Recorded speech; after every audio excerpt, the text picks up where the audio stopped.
Welcome to Hollywood Stuntmakers. On this episode from Universal Studios in Hollywood, the Masters of Disaster.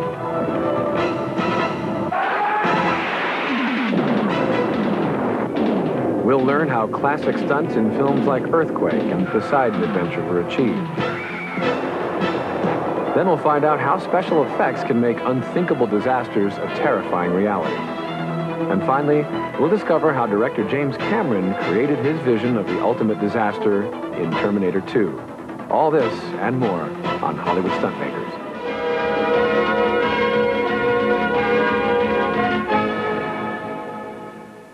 It's been said that if disasters didn't occur naturally, the movies would have to make them happen. We're at the Earthquake attraction at Universal Studios in Hollywood, where disasters happen every day. It takes the talents of Hollywood's greatest filmmakers to bring disaster to life on the big screen, allowing you to get a real taste of danger in the safety of your local theater. For Terminator 2, director James Cameron created the ultimate disaster, a nuclear holocaust in which the entire city of Los Angeles is destroyed.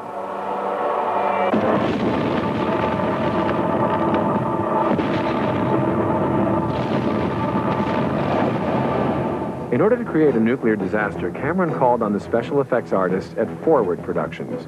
Vast cityscapes were built in tremendous detail for the sole purpose of destroying them. Giant air blowers were used to blow apart the specially constructed miniature buildings, cars, and freeways. Director Cameron wanted to see bodies literally incinerated on screen from the nuclear blast. This presented a considerable challenge to visual effects artist Stan Winston.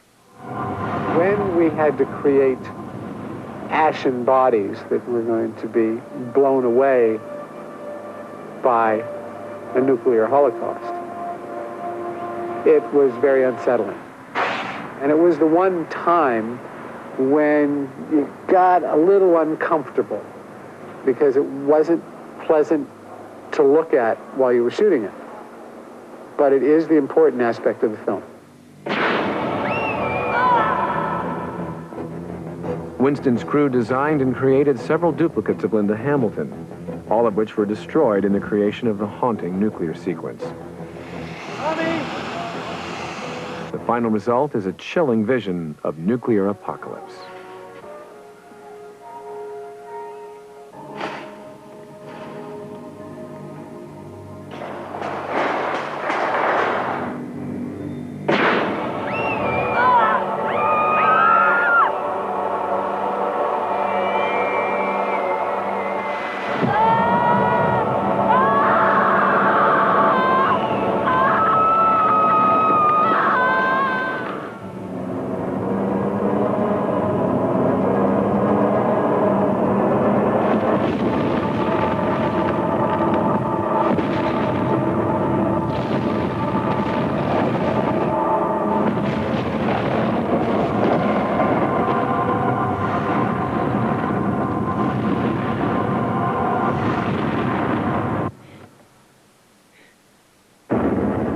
Special effects pros not only recreate man-made disasters, they're also capable of reproducing natural disasters. Director Irwin Allen is widely acknowledged as the king of disaster movies. In this scene from the 1972 Irwin Allen film, The Poseidon Adventure, a 90-foot tidal wave overturns a luxury liner. For the exterior shots of the Poseidon, special effects technicians built a scale model of the ship and then photographed it in a water tank which simulated a turbulent ocean.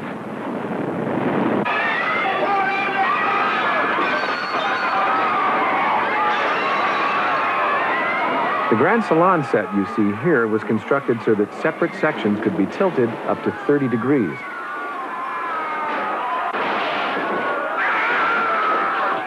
Stuntmen and women hung from the inverted tables and dropped to the fiery depths below. Phil Adams was one of the stuntmen on the Poseidon Adventure. The Poseidon Adventure was a very, very demanding film. They had an actual ship that they could hinge, which means turn it up on its hindside and turn it upside down, and we'd work in a position from hanging. And this was done in a way that it gave everybody the feeling, and particularly the audience, that they wanted was to have a hanging on for dear life. And of course you would. Naturally, if something was to turn on you, you would try to hang, not to fall, because it happened in such a quick time lapse that everybody was left sliding or hanging.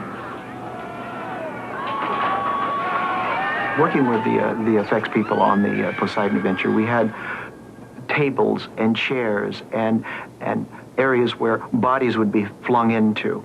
And they all had to be prepared in such a manner that you could get away from them so that they wouldn't break your bones. We'd put in objects such as break styrofoam and break away things that would break at the level of your body hitting it. Like the Poseidon Adventure, the 1986 film Solar Babies featured water as a catalyst for disaster. In this film, a dam breaks, unleashing a huge torrent of water.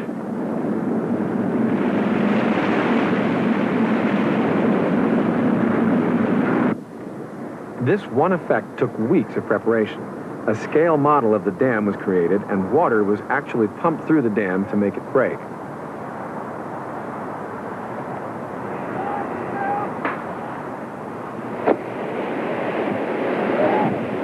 Here's Boss Films' Richard Edlund to explain. Basically, water is one of the most difficult things that you can try to manipulate because it telegraphs its size. If you see a droplet in the foreground, you know how far away you are from it. And no matter if you shoot it at high speed or not, it doesn't work. So you use little things like foam and alcohol sometimes. It makes smaller droplets to try to trick the audience into thinking that the water is bigger than it is.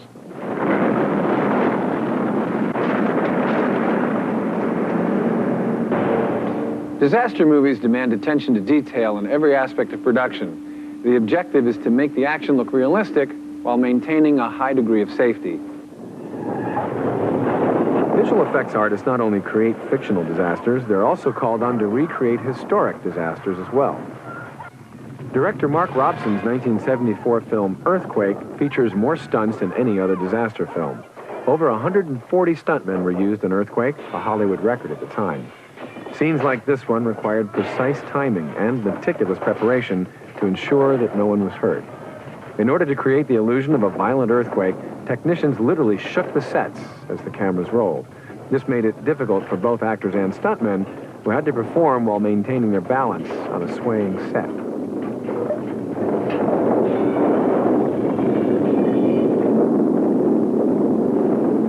In order to create the illusion of a crumbling Los Angeles, miniature buildings were used in conjunction with Albert Whitlock's Academy Award-winning matte paintings. The result is a terrifying vision of destruction. Stuntmen had to contend with falling debris which was dropped from high above the sets. The skill and timing of the stuntmen prevented the scene from becoming a real disaster. Stuntman Roy Clark worked on Earthquake. Our involvement in Earthquake was inside the building and falling either over, on, down, that type of thing. There again, you get into special effects because if the effects you saw and you did remarkable. I mean, you really felt like you were in an earthquake. The nice thing about it, of course, is this fantasy land that we live in is, you know, after I fall and hit the ground, then everybody says, cut, you can get up and everything's quiet. It's like, you know, well, we can do that again. So those are just, you know, those wonderful things that we do that way.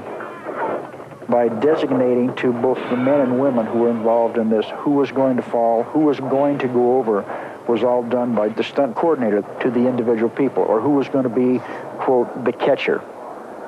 You got to remember sometimes when you're 35 years old and you weigh about 200 pounds, you become a good catcher.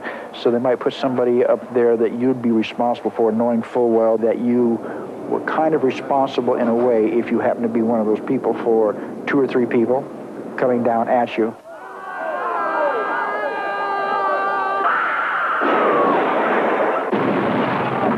Here's WonderWorks Incorporated model designer Brick Price to explain how miniature buildings are designed for disaster films.